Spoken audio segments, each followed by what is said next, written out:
Welcome back to your I Never Worry podcast with DB and John, where we discuss emotional intelligence with everyday people dealing with everyday situations. First of all, we just wanted to say thank you for all of the great feedback that we have gotten from all of you out there who has taken the time to listen and give us feedback. It's so positive and encouraging to hear that you guys are enjoying it. We're going to keep working on it, keep trying to make it better. It's just going to get better. Today we're going to continue the conversation with the Piper and Latashia Holmes, and we're talking with them about not taking things personal, using that emotional intelligence skill set of not taking things personal even when it feels like they are. It's going to be a great conversation. Part 2. Thank you guys so much. Enjoy.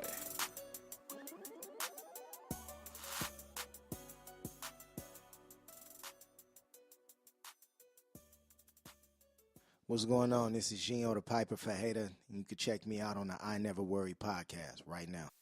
Yeah, which slides us into our skill of the day, right? So we, here on the I Never Worry podcast, where we talking to everyday people about everyday situations, about the skill set of emotional intelligence. We like to share a skill set of the day whenever we get together in this cipher, in this communication. And so today's skill set is don't take anything personally, even when it feels personal.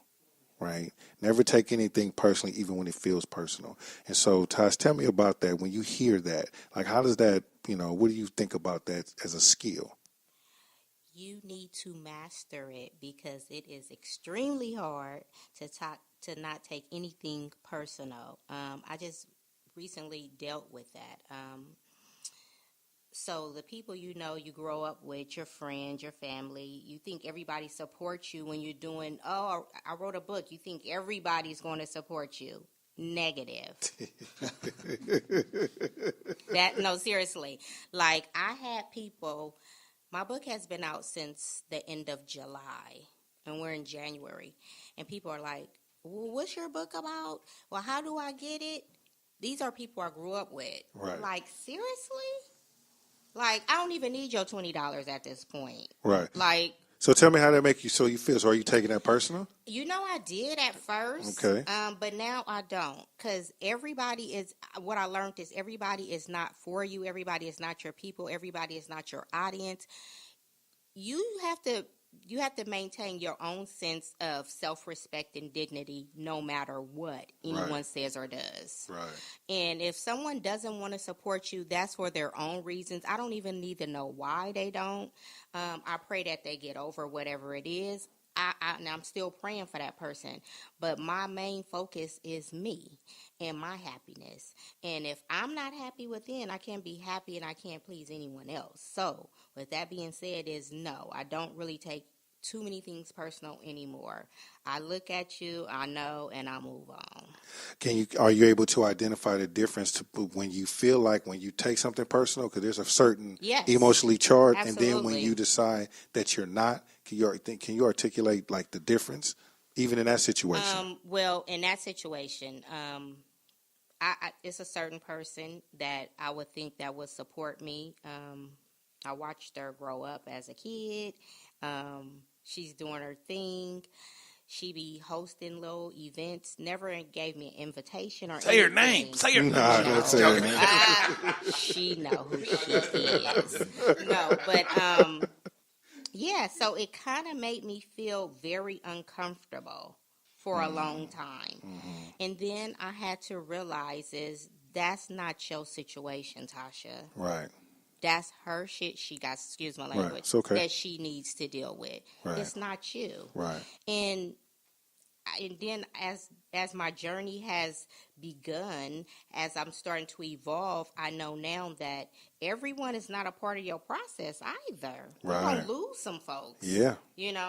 And I never knew when people say level up what that actually meant until now. Yeah. Like, it is certain levels in life, and everybody don't attain that. Some people do, some don't, but there are certain levels, and certain levels you get to, certain people can't come. Yeah, absolutely. And, on the other side, like the people who don't support us the way we think so is because in some weird way in their head, they're taking it personal. right? Right. With, people start telling, they start this narrative in their head about maybe they reach out to you and they feel like you used to call me back real quick, and now that you got your little book out, you already know. When they hate when they throw that little in there. I see with your little play over there, Piper. I seen a little play, right? Yeah. And I think that when we're talking about this emotional intelligence platform, this skill set right here is one of the most powerful ones that I use every single day, because in every single way, it's so easy to take things personally, to make it in your head like somehow it's about you. But the reality of it is, everything that's happening to us most of the time has nothing to do with us. Absolutely. At all. And me and Pipe probably learned that in juvenile hall the most, when we could just walk in the unit, youngsters start cussing us out or kicking on the door for no reason. And, if you take it personal, you be all up in there putting them on their back, right? Or you look at like, man, you cannot possibly be mad at me. It got to be, another situation. Right. But it takes a while to get to that space, and this is why we consider it a skill set, right? So, you go outside and there's a ticket on your car. I seen a lady the other day, had a ticket on her car, and and on her way to her car, from the time she seen the ticket, she's about 50 feet away, she started cussing at the ticket, the car, the city, and everything, right? As if, the city person like waited and plotted on her or something. Never once thought about, maybe I just over my time. Yeah. You know what I'm saying? And I watched her. I didn't read the sign. I didn't read the sign. And I watched her take that energy into the car, snatch the ticket off the windshield, and smash off. Because all I could say to her head, she must have told herself, like, this is very personal. The city, she went on something. They always, ain't got nothing better else to do. Well, it's their job, and you're out of pocket, and just pay the ticket, right? But it's hard for us to come to that. But I appreciate you sharing that. Pi, what about you when you think about taking things personally, man? It's hard, man. Okay, come to the mic, man. It's hard. Tell us about it, especially everything you doing, man. Oh, man, it's hard, man. Oh, God. I grew up, like, really believing that it didn't matter what people thought, Like, I'm going to do me. It didn't matter what people thought. And that was a survival. I'm so glad I believed that. If I didn't believe that, ain't no telling where I'd be right now. Everybody was selling crack and making real money when I grew up. Making real money. Like, they wasn't bums out there, man. They was making thousands of dollars in a day. Right. They was in a sideshow and wrecking the car and then getting it fixed and coming back to the sideshow or coming back with another one. Right. So I'm glad that I grew up, thinking it don't matter what everybody think.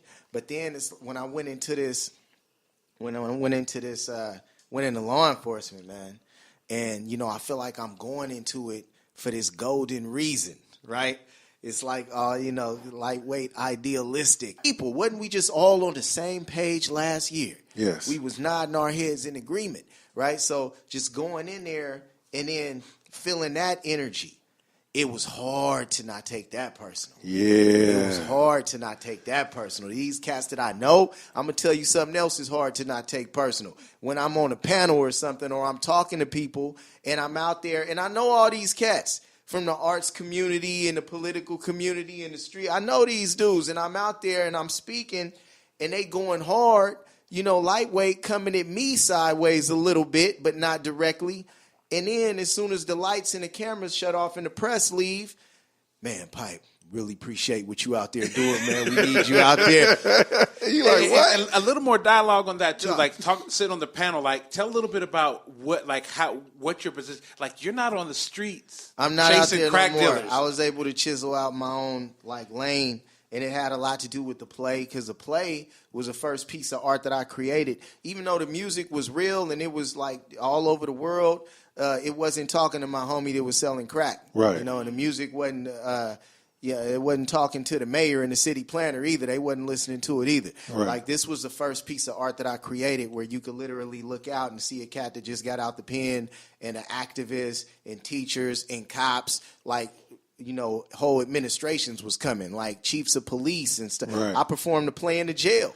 Yeah. So this was the first piece of art that I created that really addressed the demographic that it was written for, and I'm proud of that. So, through that, I've been able to branch out and then, go and be on different panels and go around the country and perform at different universities and in theaters. I wrote a film version for it, and I got into Sundance. So we're gonna get that movie Yeah, done. Yeah, for sure. Congratulations, Right on, man. right on, man. We're Man, gonna get that movie done this year. Man, And- you off the hook, man. You know, and let me chime in Absolutely. real quick though about that play, because that play has a ton of emotionally charged situations in it.